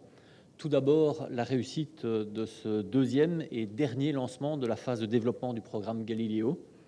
C'est là un nouveau gage de succès pour la bonne mise en œuvre de ce magnifique projet. Je tiens aussi à remercier tous ceux qui ont contribué à ce résultat. Et je suis tout particulièrement reconnaissant aux industriels qui ont construit les satellites et à Arianespace qui en a assuré le lancement, mais également à l'Agence spatiale européenne, sans laquelle Galileo n'aurait pu voir le jour. Les États membres qui restent très impliqués dans le suivi du programme, et également l'Agence du GNSS européen qui apporte une assistance très efficace et constante à la Commission. À tous, j'adresse mes vives félicitations et leur exprime toute ma confiance dans l'avenir du programme. Car nous n'allons pas en rester là. Dès demain, nous nous remettrons à la tâche. Les 4 satellites désormais en orbite autour de la Terre vont nous permettre de valider le fonctionnement du système et de passer à la phase suivante, celle de l'édification de toute l'infrastructure. Il s'agit maintenant de construire tous les autres satellites, d'assurer leur lancement, d'achever les centres et les stations au sol, de préparer activement la plus grande utilisation possible des services auprès des entreprises, du grand public et dans toutes les sphères d'activité. Nous devons répondre présent en 2014 pour la fourniture des premiers services. C'est un objectif à notre portée, cela a été démontré aujourd'hui, et je vous donne rendez-vous au printemps 2013 pour le prochain lancement de 2 satellites Galileo. Le 2e motif de réjouissance a été déjà mentionné tout à l'heure, l'attribution du prix Nobel de la paix aujourd'hui à l'Union européenne.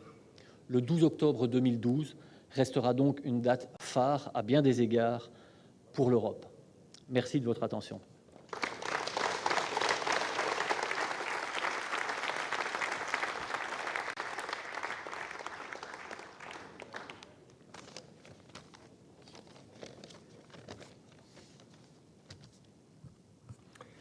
Mesdames et messieurs, chers amis, bonsoir à toutes et à tous. Inutile de dire combien nous sommes heureux. Voilà le 3e succès d'un lancement de Soyouz depuis notre chère Guyane. Ce vol parfait me réjouit à 4 titres. Tout d'abord, il s'agit d'un nouveau succès collectif qui vient couronner une aventure humaine exceptionnelle. L'installation du mythique lanceur Soyouz ici, en terre de Guyane française, port spatial de l'Europe. Cette réussite est le fruit de l'extrême compétence, du dévouement exemplaire et du travail rigoureux et sans relâche d'un grand nombre de femmes et d'hommes de l'Europe spatiale et de la Russie pendant un grand nombre d'années. Et je tiens à les saluer, à les féliciter, à les remercier chaleureusement toutes et tous. À toutes les équipes du CNES, Direction des lanceurs et Centre spatial guyanais, de l'ESA, d'Ariane Espace, de l'agence russe Roscosmos et de tous les industriels européens et russes qui ont réalisé le pas de tir, le lanceur et les opérations de lancement, je dis bravo et merci. Deuxièmement, nous venons de placer en orbite 2 satellites Galileo de plus. Ceci montre que le grand programme européen Galileo est une réalité, que la constellation est en train de se peupler. Je pense que tous les citoyens européens peuvent en être très fiers. Le CNES, de son côté, est fier d'avoir proposé à l'origine l'architecture du système Galileo, d'avoir déposé les fréquences à l'Union internationale des télécommunications, d'avoir contribué à la conception des signaux et des messages de navigation et surtout d'avoir transféré cela à l'ESA et à la Commission européenne. Je voudrais féliciter et remercier la Commission européenne et l'ESA pour le programme Galileo. C'est un programme exceptionnel pour l'Europe et je voudrais les remercier de nous avoir fait confiance pour le lancement. Et bien sûr, mes félicitations et mes remerciements s'adressent aussi aux industriels de Galileo, notamment Astrium et Thales Alenia Space. Troisièmement, je voudrais féliciter et remercier les équipes du CNES et de l'ESOC, le centre de l'ESA, qui ensemble, en ce moment, depuis le centre du CNES à Toulouse, prennent en charge les 2 satellites Galileo après leur injection en orbite. C'est fait. Le contact est établi. Ils vont maintenant assurer leur mise à poste et les placer sur leur orbite avec la précision requise.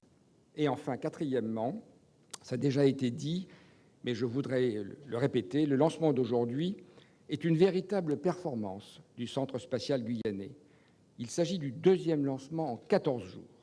Je souhaite saluer cet exploit qui a été rendu possible par les équipes du Centre spatial guyanais, du CNES, de l'ESA, d'Ariane Espace, de tous les industriels présents sur la base, que je félicite et remercie sincèrement. Et maintenant, je conclus.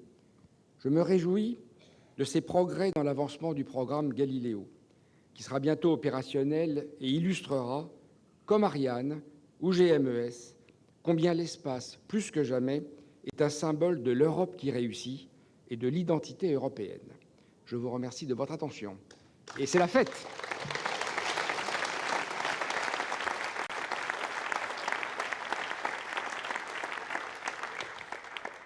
Bien, donc, vous le savez, nous avons un objectif de faire un total de 10 lancements cette année, ce qui sera extrêmement remarquable pour le Centre spatial guyanais. Et donc, nous sommes aujourd'hui le 12 octobre, donc le prochain lancement exactement dans 4 semaines, avec une Ariane 5, avec 2 satellites, cette fois-ci l'un pour de télécommunications, l'un pour Eutelsat, W6A, qui est arrivé il y a quelques jours, et l'autre pour le Brésil, Star One C3, qui est arrivé ce matin. Donc vous le voyez, il y a 2 satellites qui sont partis pour l'espace et 2 qui viennent d'arriver et qui repartiront donc dans 4 semaines. Voilà, rendez-vous dans 4 semaines pour une nouvelle soirée, très probablement de succès. Merci, bonsoir.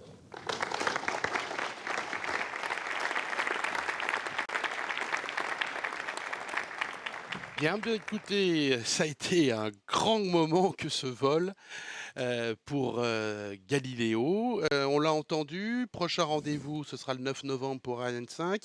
La fin de l'année est bien chargée ici en Guyane, Claude. Et oui, il restera 2 autres lancements, le 4e lancement de Soyouz et encore un lancement d'Ariane 5 avant la fin de l'année. Eh bien, dis donc. On a vécu un grand moment en votre compagnie, c'était ce Soyouz numéro 3 depuis la Guyane, avec FM3 et FM4 sous la coiffe. Ils sont maintenant à poste, ils commencent leur travail. La constellation Galileo eh bien, est définitivement une réalité Nous allons la voir à l'œuvre dans les années qui viennent. En tout cas, d'ici la fin de la décennie, les 30 seront au-dessus de nos têtes et pourront œuvrer. Merci Claude d'avoir partagé ce moment, de m'avoir accepté à tes côtés. Eh ben, merci pour ce baptême, parce que c'était le baptême de Soyuz. Et maintenant, on peut dire que tu es qualifié GAM, parce que tu as fait Vega, le premier Vega, le troisième Soyuz, tu as fait beaucoup d'Ariane 5, donc tu es qualifié GAM. Ah oui, voilà. Là je suis qualifié et GAM. On va remercier aussi toutes les équipes de Guyane Première qui sont à la régie en bas et qui nous ont permis de travailler correctement. Et puis bien sûr Manu.